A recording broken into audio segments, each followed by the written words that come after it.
आपका स्वागत है।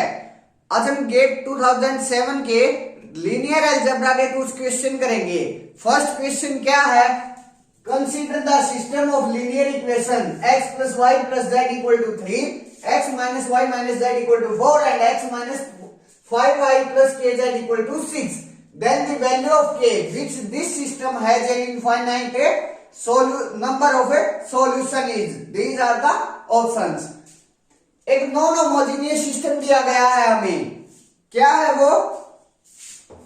x plus y plus z equal to 3, x minus y minus z equal to 4, x minus 5y plus kz equal to 6.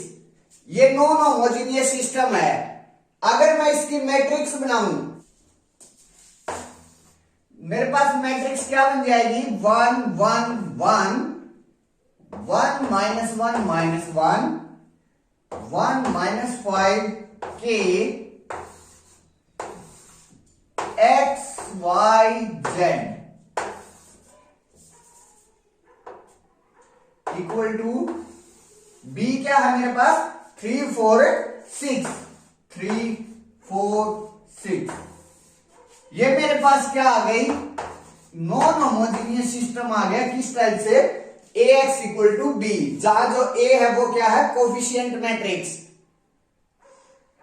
अब ये infinite number of solution की बात कर रहा है। इनफाइनाइट नंबर ऑफ सॉल्यूशन कब आते हैं? जब augmented matrix means a b का जो ऑगमेंटेड मैट्रिक्स का रैंक है इक्वल टू रैंक ऑफ ए आ जाए, और जो ये रैंक है वो लेस देन ऑर्डर के हो जाएगी, स्ट्रिक्टली लेस देन एन। तो मेरे पास जो नॉन होमोजेनियस सिस्टम है उसके इनफाइनाइट सॉल्यूशन एग्जिस्ट करेंगे। फर्स्ट ऑफ ऑल मैं ऑगमेंटेड मैट्रिक्स लेता हूं। ऑगमेंटेड मैट्रिक्स में ए और बी साथ साथ चलते हैं। मेरी ऑगमेंटेड मैट्रिक्स क्या आ जाएगी?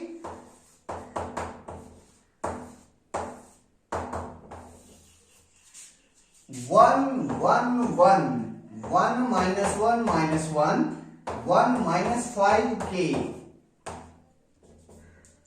b क्या है मेरा? 3 4 और 6। अब मैं आरएफ में कन्वर्ट करके इसका रैंक देखता हूं। फर्स्ट ऑपरेशन क्या लगाऊंगा मैं?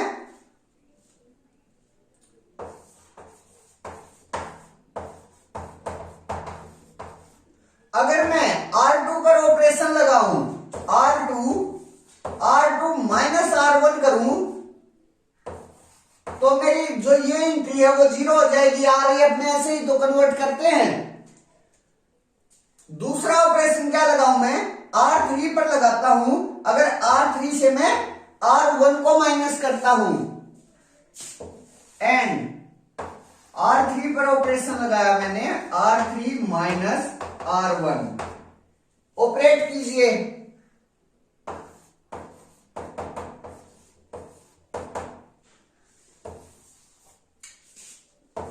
First row as it is, क्योंकि उस पर कोई भी ऑपरेशन नहीं लगाया गया है। सेकंड रो पर ऑपरेशन है R2 माइनस R1, इससे ये माइनस की गई है तो यहां तो 0 1 minus 1 0 minus 1 minus 1 minus 2 minus 1 minus 1 minus 2 4 minus 3 1। R3 पर भी ऑपरेशन लगाया गया है। R3 माइनस R1 1 माइनस 1 0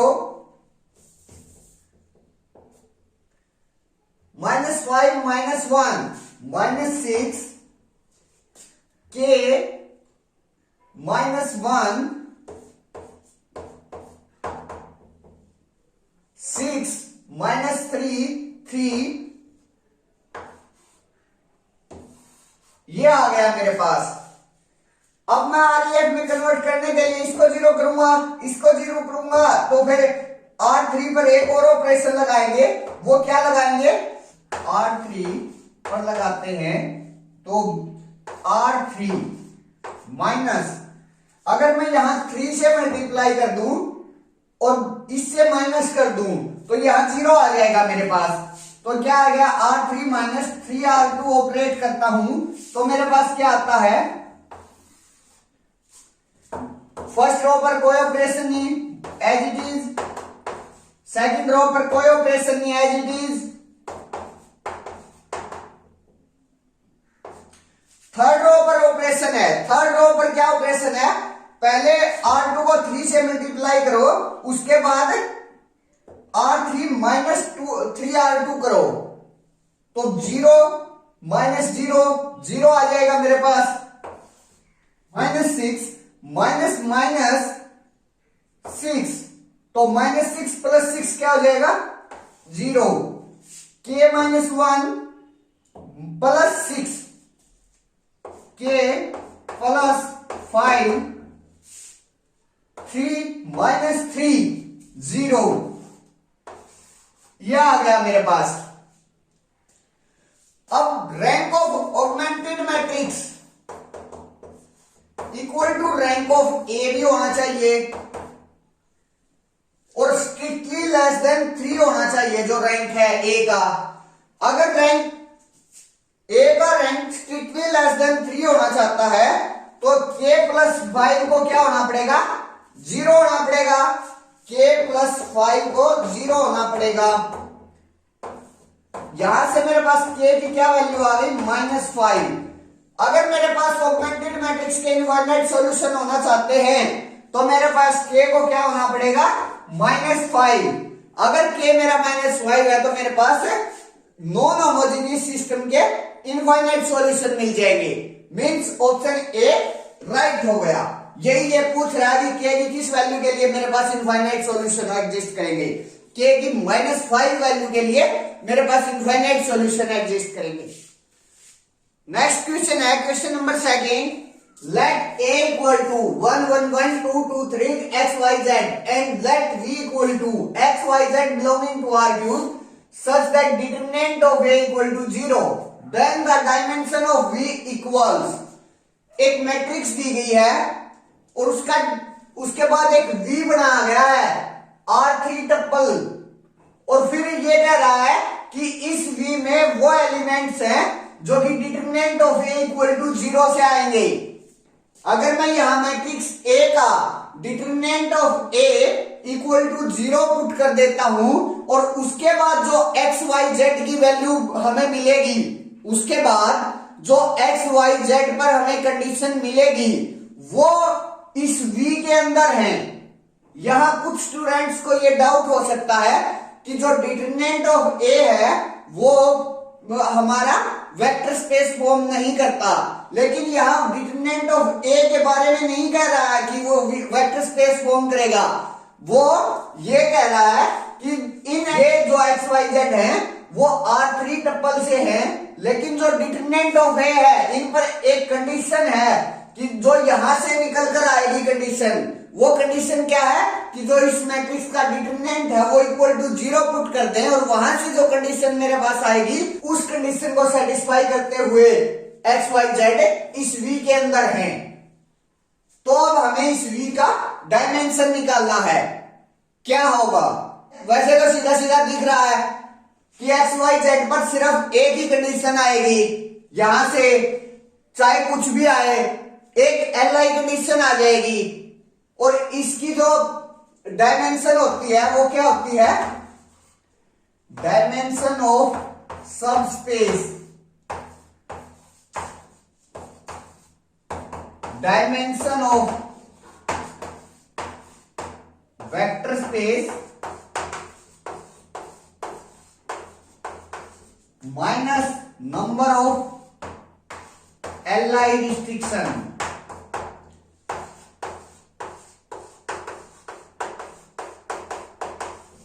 यहां मेरे पास वेक्टर स्पेस क्या है, 3 टप्पल R3, तो उसकी जो डायमेंशन होगी वो क्या हो जाएगी 3, और यहां से एक li रिस्ट्रिक्शन आ जाएगी, वो क्या आ जाएगी, एक li रिस्ट्रिक्शन आ जाएगी x y z पर। तो मेरे पास जो li रिस्ट्रिक्शन होगी वो 1 हो जाएंगी, तो जो डायमेंशन होगा वो क्या हो जाएगा 2 हो जाएगा। फिर भी यहां मैं एक बार निकाल कर दिखा देता हूं आपको कैसे ये 1 li रिस्ट्रिक्शन आई। डिटरमिनेंट निकालते हैं। डिटरमिनेंट ऑफ ए क्या होगा, 1 1 1 2 2 3 x y z, 1 into 2z minus 3y minus 1 into 2z minus 3x, 2z minus 3x plus 1। First row के कोरस्पॉन्डिंग एक्सपेंड कर दिया इसको मैंने, 2y minus 2x, 2y minus 2x। देख लेते हैं अब इस डिटरमिनेंट को इक्वल टू 0 भी पुट करना है। पहले डिटरमिनेंट निकाल लेते हैं, 2z माइनस 2z, 2z से 2z कैंसल, तो यहां मेरे पास 3y minus minus plus 3x plus 2y और माइनस 2x, ये बच गया। 3x से 2x गया तो x और माइनस 3y प्लस 2y तो माइनस y, इसको इक्वल टू 0 पुट करना है। तो यहां से मेरे पास क्या आ जाएगा, x minus Y equal to 0 put करेंगे तो x इक्वल टू y आ जाएगा। एक रिस्ट्रिक्शन आ गई तो मीन्स मेरा v किस टाइप से बन जाएगा, फिर जो v होगा मैं यहां लिख देता हूं, वो किस टाइप से बनेगा, x z belonging to r3, इस टाइप से बन जाएगा मेरा x z। और इस v की जो डायमेंशन है वो क्या है मेरे पास, 2 है। वो मैंने पहले भी बता दी थी कि जो डायमेंशन आएगी इस टाइप से 2 आ जाएगी। मीन्स ऑप्शन सी राइट हो गया। नेक्स्ट क्वेश्चन क्या है मेरे पास, question number 3। Let s equal to 0 1 1 1 0 1 minus 1 2 1 subset of R3। Suppose R3 is endowed with the standard inner product this, define m equal to x belonging to R cube such that inner product of x comma y equal to 0 for all y belonging to S, then the dimension of m equals, these are the options। S हमें एक set दिया गया है R3 का, क्या है, 0 1 1 1 0 1 minus 1 2 1, ये R3 का सबसेट है, ये दिया गया है।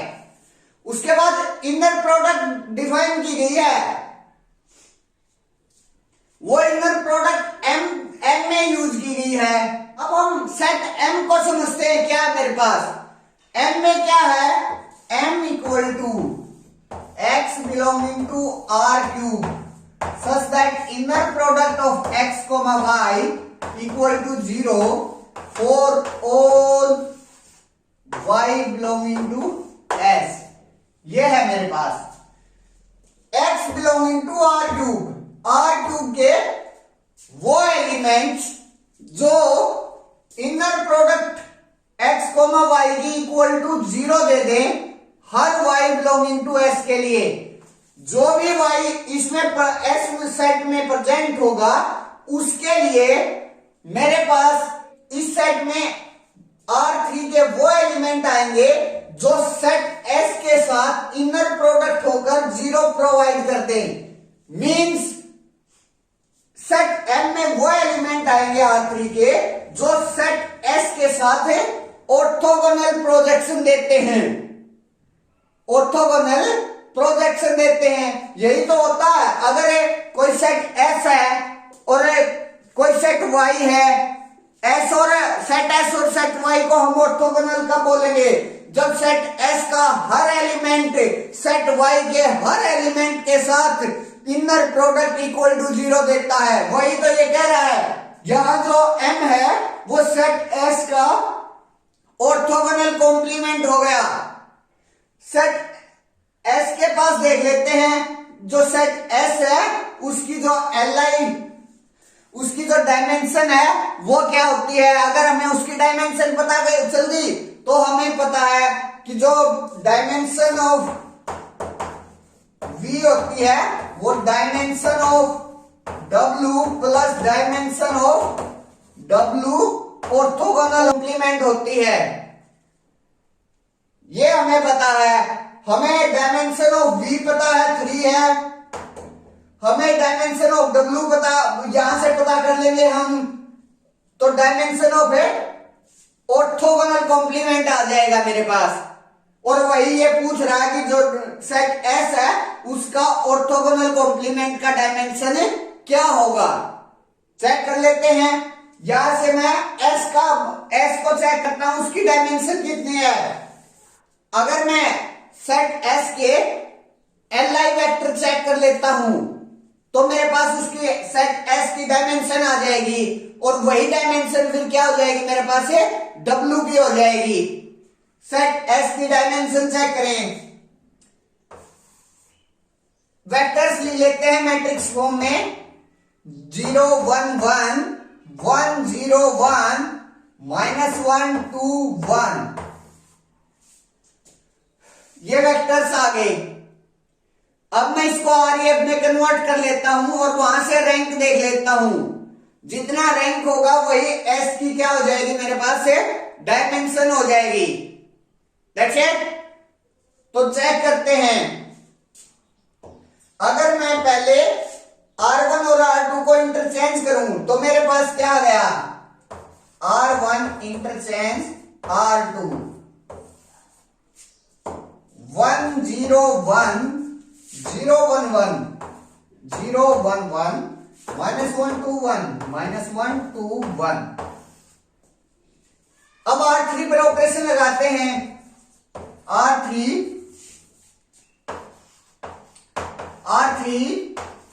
यहां 0 लेकर आना है तो R3 प्लस R1 कर देता हूं मैं।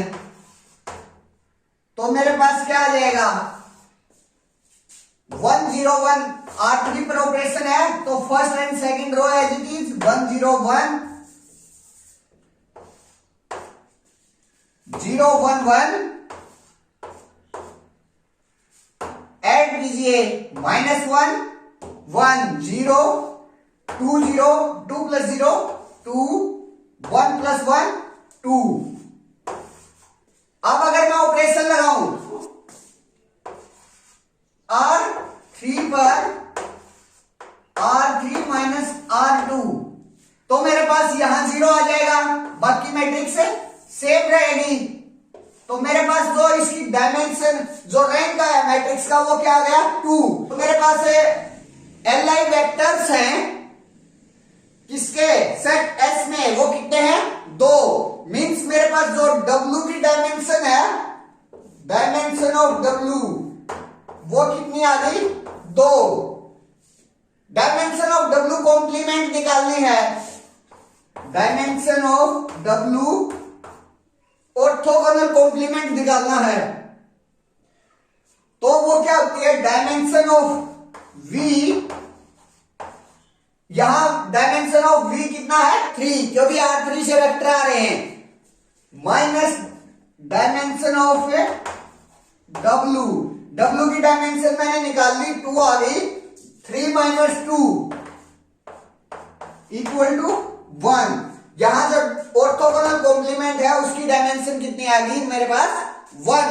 वही है पूछ रहा है कि जो डायमेंशन ऑफ M है वो किसके बराबर होगी। तो option B is right answer. Next question है क्वेश्चन नंबर 4। क्या question, a basis of V equal to x y z w belonging to R4 such that x plus y minus z equal to 0, y plus z plus w equal to 0, 2x plus y minus 3z minus w equal to 0 is, these are the options। हमारे पास एक V subspace दिया गया है किसका R4 का। V के अंदर क्या है वो एलिमेंट है R4 के जो इन तीनों कंडीशंस को सेटिस्फाई करते हैं। और पूछ रहा है कि इसकी बेसिस क्या होगी। पहले मैं V की डायमेंशन देख लेता हूं। डायमेंशन ऑफ V किस तरह से आएगी, dimension of vector space minus dimension of Li restriction.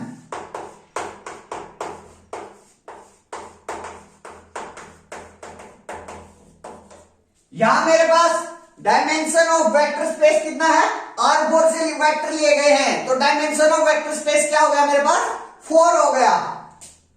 और एलआई रिस्ट्रिक्शन के लिए जो ये रिस्ट्रिक्शन ली गई है, इनमें से हम एलआई वेक्टर चेक कर लेते हैं। पहले मैं इनका कोफिशिएंट लेता हूं, कोफिशिएंट मैट्रिक्स बनाता हूं 1 1 -1 0 0 1 1 1 2 1 -3 -1, ये कोफिशिएंट मैट्रिक्स आ गई। अब इस मैट्रिक्स का मैं रैंक निकाल लेता हूं, जो रैंक आएगा वही हमारे पास एलआई रिस्ट्रिक्शन हो जाएंगी। एलआई वेक्टर हम ऐसे ही तो चेक करते हैं कि उन वेक्टर्स के हम कोफिशिएंट मैट्रिक्स बनाते हैं, कोफिशिएंट मैट्रिक्स बनाने के बाद हम उसका आरईएफ में कन्वर्ट करके रैंक निकाल लेते हैं। रैंक निकालने के बाद जो भी रैंक आता है उतना ही हमारे पास क्या आ जाते हैं एलआई वेक्टर्स। वही मैं यहां कर रहा हूं एलआई रिस्ट्रिक्शन के लिए। अगर मैं इस पर ऑपरेशन लगाऊं, यहां 0 है आरईएफ में, पहले यहां 0 करते हैं उसके बाद यहां 0 करते हैं, तो ये यहां की 0 करने के लिए मैं इस पर ऑपरेशन लगाऊं, अगर R3 पर ऑपरेशन लगाता हूं मैं R3 - 2R1, तो मेरे पास फर्स्ट और सेकंड रो है जी, क्योंकि सिर्फ R3 पर ऑपरेशन लगाया है, तो थर्ड R3 पर ऑपरेशन R3 - 2R1, यहां 2 से मल्टीप्लाई करके इसको इसमें से घटाना है। तो देखो यहां 0 आ गया, 1 - 2 -1 आ जाएगा, -3 +2, तो यहां 1 आ जाएगा मेरे पास, और यहां क्या आ जाएगा -1 एज इट इज रह जाएगा। यह आ गया मेरे पास, यहां 1 1 1 है, यहां -1 -1 है। अगर मैं यहां ऑपरेशन लगाऊं दोबारा R3 पर, R3 + R2, तो मेरे पास क्या आ जाएगा 0 + 0 0, -1 + 1 0, -1 + 1 0, -1 + 1 0, और फर्स्ट दो रोज सेम, क्योंकि सिर्फ और सिर्फ R3 पर ऑपरेशन लगाया गया है। मेरे पास एलआई रिस्ट्रिक्शन कितनी आ गई, यहां से मेरे पास रैंक कितना आ गया मैट्रिक्स का 2 आ गया, तो मेरे पास जो एलआई रिस्ट्रिक्शन है वो भी कितनी आ गई, एलआई रिस्ट्रिक्शन कितनी आ गई मेरे पास 2 आ गई। अब जो डायमेंशन ऑफ V है वो कितनी है, dimension of V equal to 4 - 2 equal to 2 हो गई मेरे पास। अब देखते हैं ऑप्शन ए, इसमें 3 वेक्टर आ गए, लेकिन बेसिस में एग्जैक्ट 2 वेक्टर आएंगे और दोनों एलआई होंगे। एग्जैक्ट 2 वेक्टर आएंगे और दोनों एलआई होंगे और इन कंडीशंस को सेटिस्फाई करेंगे, वो होगी अब इसकी बेसिस।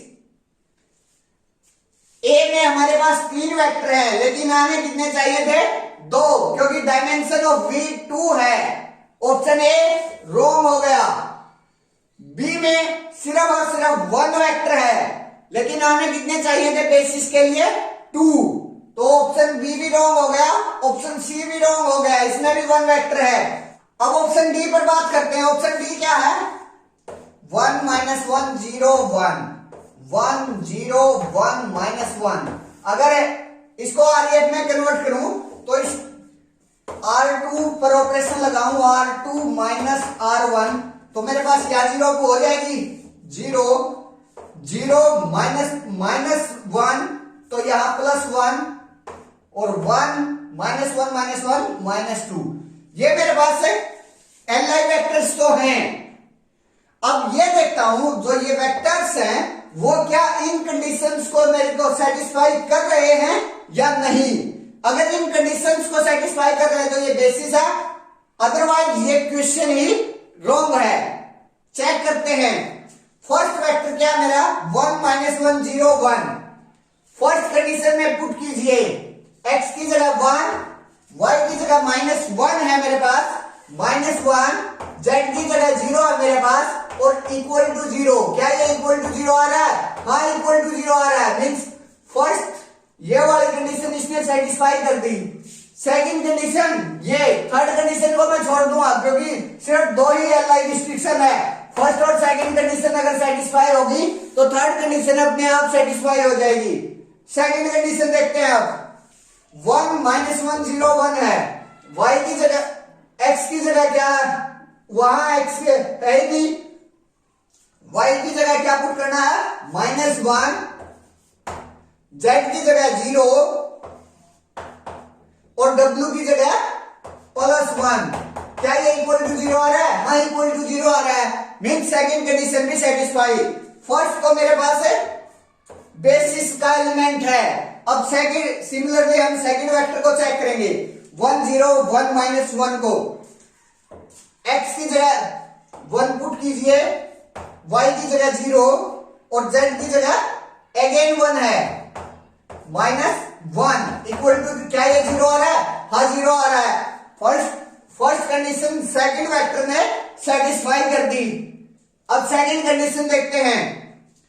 1 0 1 -1, y की जगह मेरे पास 0 है, प्लस z की जगह मेरे पास 1 है और w की जगह मेरे पास -1 है, इक्वल टू 0। क्या ये 0 आ रहा है? हाँ, 0 आ रहा है। मीन्स ये दोनों वेक्टर्स ने मेरी दोनों कंडीशंस को सेटिस्फाई कर दिया और मेरी जो डायमेंशन थी वो भी कितनी थी? 2 थी। तो ये जो वेक्टर्स है ये मेरी बेसिस हो गए किसकी? सेट V की। Means option D is right answer. Thank you.